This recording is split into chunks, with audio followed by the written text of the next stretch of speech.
Welcome, scholars, to today's lesson, lesson 2-1.5. Timur. Not so lame, is he? We're going to be continuing our exploration today into Timur, Timur the Lame, or Tamerlane, or Tamerlane.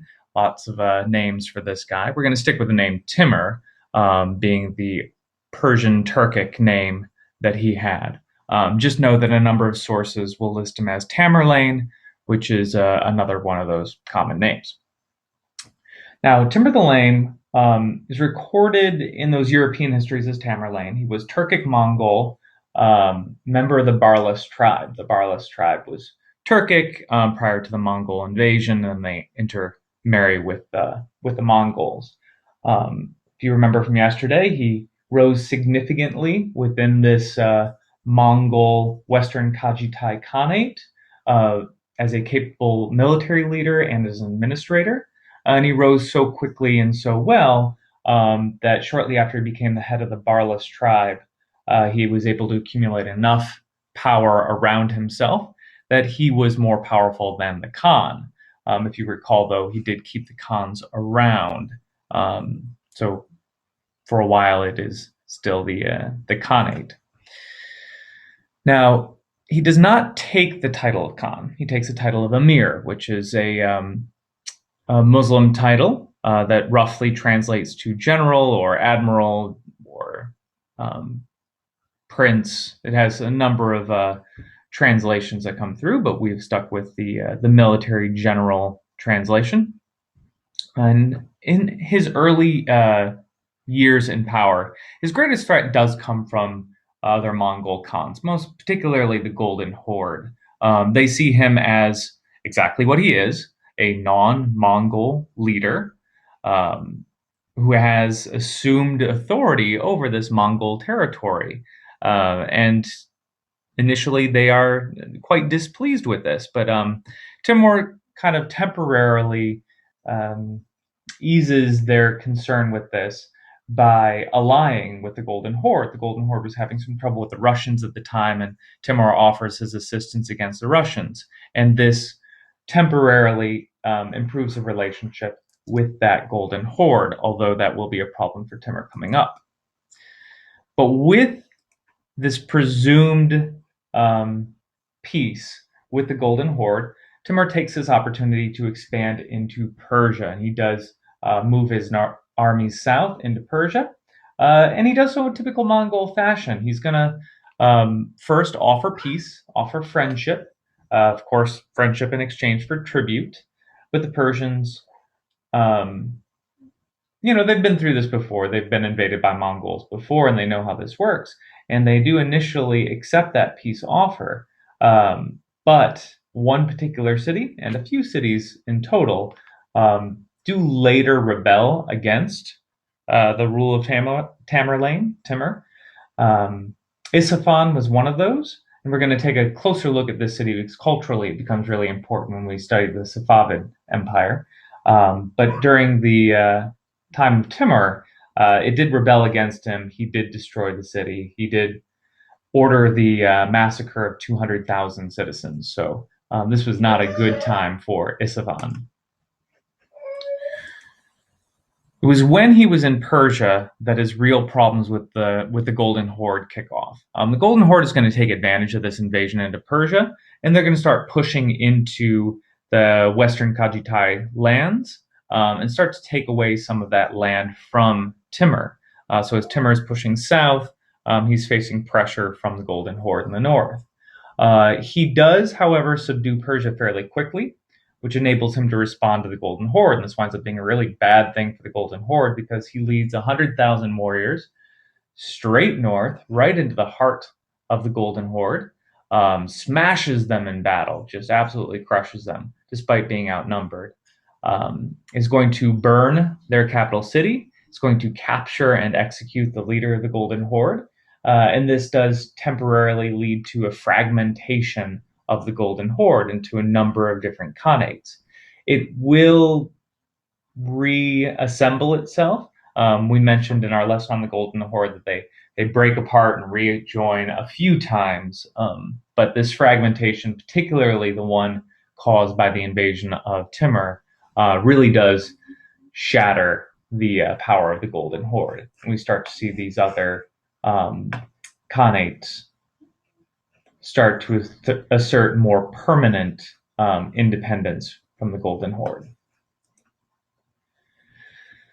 Well, Timur has an interesting problem that the Golden Horde itself didn't have. He is leading an army that is predominantly Muslim. He himself is a Muslim. And they did not like pushing northward. I myself didn't know this until I did the research for this lesson, but it actually explains quite a bit of history for me, and that why the Islamic empires and Muslim rulers have never really pushed far north. It has to do with the prayer schedule. They have to pray 5 times a day, including sun up and sun down. And if you're in extreme north latitudes, and the length of the day in the summer starts to get really long, that means you are up for a 20-hour day if you are at all close to the Arctic Circle for most of the summer, and that's just not manageable in the long term. So he does go up there, he does defeat the Golden Horde, but he retreats. He doesn't occupy that land, which is what allows them to recoalesce. Instead, he turns south. He can't go north, so he goes south, and he attacks the Sultanate of Delhi. The Sultanate of Delhi is an interesting target. They had actually, not the Sultanate of Delhi, but India itself, had been very successful at repelling invasions in the past. Alexander the Great famously couldn't push all the way into India. Genghis Khan had to retreat when he had tried to push into Delhi. No Mongol army had been successful in moving into India. And here comes Timur, and he is able to march right into India. He's able to capture, sack the city of Delhi itself, which at the time was the richest city in the world. And he does what he does to resisting cities. Delhi had resisted, and therefore we see mass executions, about 100,000 people. Well, Timur is now, an established power. He has beat up the Golden Horde. He's beat up the Persians. He's beat up the Sultanate of Delhi. So he is now the big kid on the block.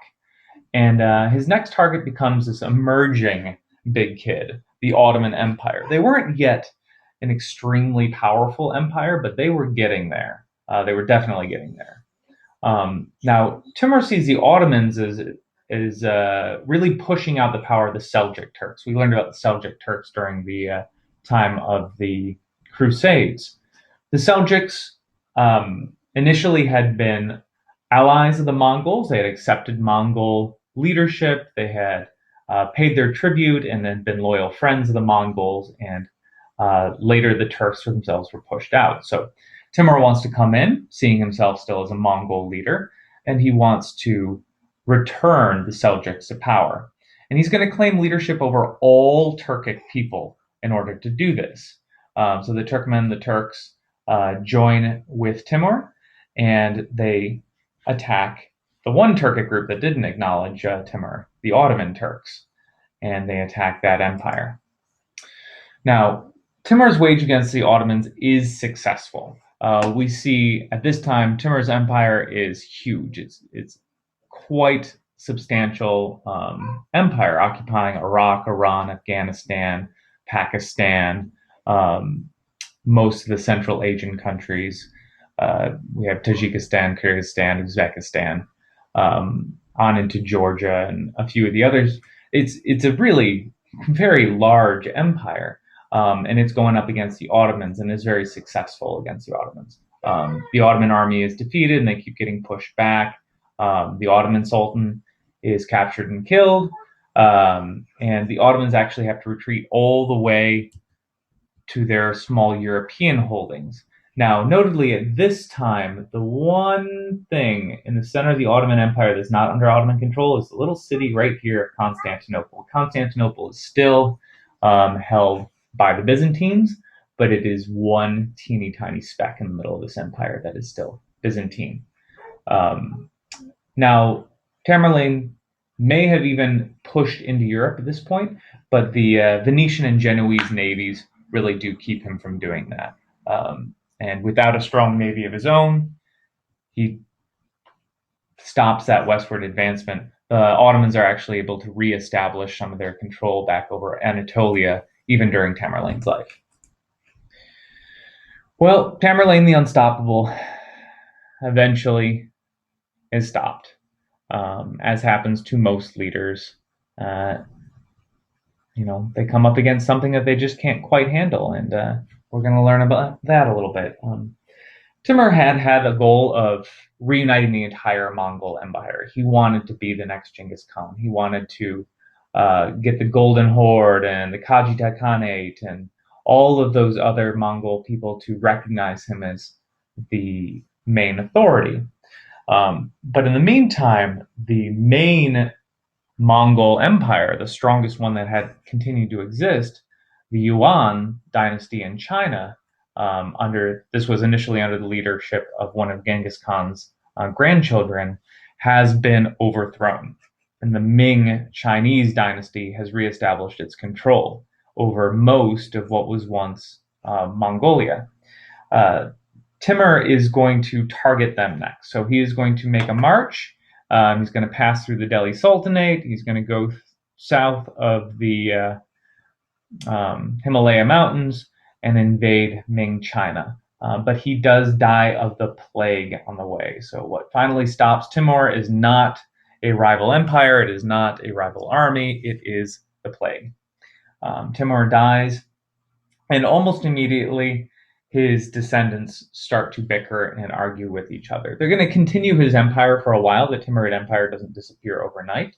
It's going to stretch for about another 100 years almost.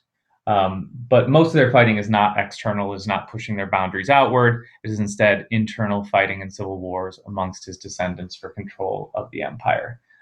They are not going to be long for the world. 100 years is, not short, but it's not long when we talk about most of the global empires, which is why the Timurid Empire is not going to get a lot more of our time. Instead, we are going to be giving a lot of our time to the followers of the Timurid Empire. So stay tuned for that. We'll be learning plenty about that after Thanksgiving break.